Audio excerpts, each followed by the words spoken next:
जिला अस्पताल के सीएमओ साहब आज फिर किसी बात पर उखड़ गए थे और बड़े बाबू को डांट फटकार लगाने लगे।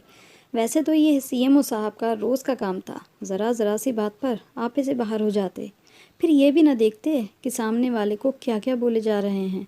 बड़े बाबू से भी रहा ना गया तो वह भी बोल पड़े, साहब हम भी बड़े बाबू हैं, बड़े बड़े अफसरों के आगे के दांत निकाल लिए हैं। क्या बोले? सीएमओ साहब गुस्से से दांत पीसते हुए बड़े बाबू को आंखें दिखाते हुए बोले। बड़े बाबू भी जो जोश में बोल तो गए, पर अब अपनी बात संभालते हुए बोले, अरे साहब कहावत है, हमने भी कह दी, बाकी आपसे बड़ा कौन है। बात आई गई हो गई। धीरे धीरे सीएमओ साहब के रिटायरमेंट का दिन नज़दीक आने लगा तो साहब ने बड़े बाबू को पेंशन के कागज़ तैयार करने का आदेश दे दिया। बड़े बाबू भी बड़ी शिद्दत से पेंशन और नो ड्यूज़ के कागज़ तैयार कर साहब के दस्तखत बनवाते रहे। सीएमओ साहब रिटायर हो गए। बड़े दिन हुए जब पेंशन नहीं आई तो उन्हें चिंता सताई।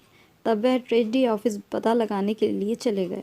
सीएमओ साहब का तेवर तो वही था, खींचते हुए बोले, इतने दिन हो गए पेंशन नहीं भेजी, आप पहचान करवाने आए थे क्या? पेंशन बिना पहचान के रिलीज़ नहीं कर सकते। बाबू ने भी उसी तेवर से जवाब दिया। दरअसल जब सरकारी नौकरी कोई ज्वाइन करने जाता है तो उसके शरीर की 2 निशानी को पहचान के तौर पर उसकी सर्विस बुक में लिखा जाता है, ताकि ये उसके पहचान के तौर पर आजीवन काम आ सके, जैसे नाक पर तिल, माथे पर चोट का निशान, हाथ में 6 उंगलियां आदि। किसी ज़माने में यही पहचान का सहारा होता होगा, पर अब तो पहचान पत्र, पैन कार्ड और आधार कार्ड है, लेकिन ये रीत अभी भी चली आ रही है। अपने टूटे हुए दांत दिखाइए, बाबू पहचान की प्रक्रिया करते हुए बोला। ये दोनों नकली दांत हटाइए ताकि पहचान की प्रक्रिया पूरी हो सके। मुझे और भी काम है, जल्दी कीजिए, मेरे पास वक्त। पर मेरे तो दांत कभी टूटे ही नहीं, ये तो मेरे असली दांत हैं। पर पेंशन के कागज़ में आपकी है, अपने आगे के दोनों दांत उखड़वाने होंगे, तभी आपकी पहचान मिलेगी और आपकी पेंशन दी जा सकती है। अब करो या मरो वाली स्थिति में सीएमओ साहब डेंटिस्ट के पास पहुँचे और दांत उखड़वाकर अपनी पेंशन निकलवाने ट्रेजरी ऑफिस पहुँचे। दांत निकलने के वजह से चेहरा दोगुना हो चुका था, लेकिन अकड़ और घमंड चूर चूर हो गया था। सीएमओ साहब की आवाज़ कान में पड़ने पर नज़र उठाकर देखा तो सामने बड़े बाबू हंसते हुए खड़े थे। अरे ये क्या हो गया आपको? तुमने मेरी पहचान में ये सब क्या लिख दिया?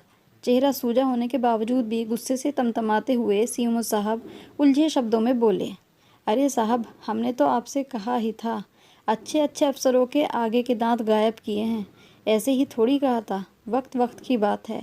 कल तक जो दांत पीस पीस कर अफसरी के घमंड में चूर आप हमें भला बुरा कहते थे, आज वह दांत ही नहीं रहे।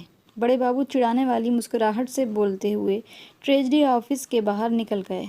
अब तो सीएमओ साहब को समझ में आ गया था कि ये सब बड़े बाबू ने जानबूझकर उनसे बदला लेने के लिए किया है, लेकिन होने को अब कौन टाल सकता है।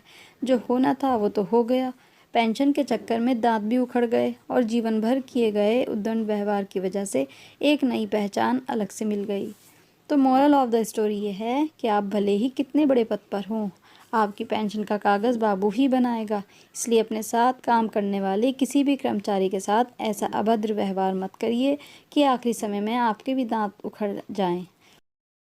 तो ये थी हमारी आज की कहानी अच्छी लगी हो तो इसे लाइक ज़रूर कर दें, शेयर ज़रूर करें और मेरे चैनल को सब्सक्राइब करना बिल्कुल भी ना भूलें और नोटिफिकेशन बेल को भी ऑन कर लें।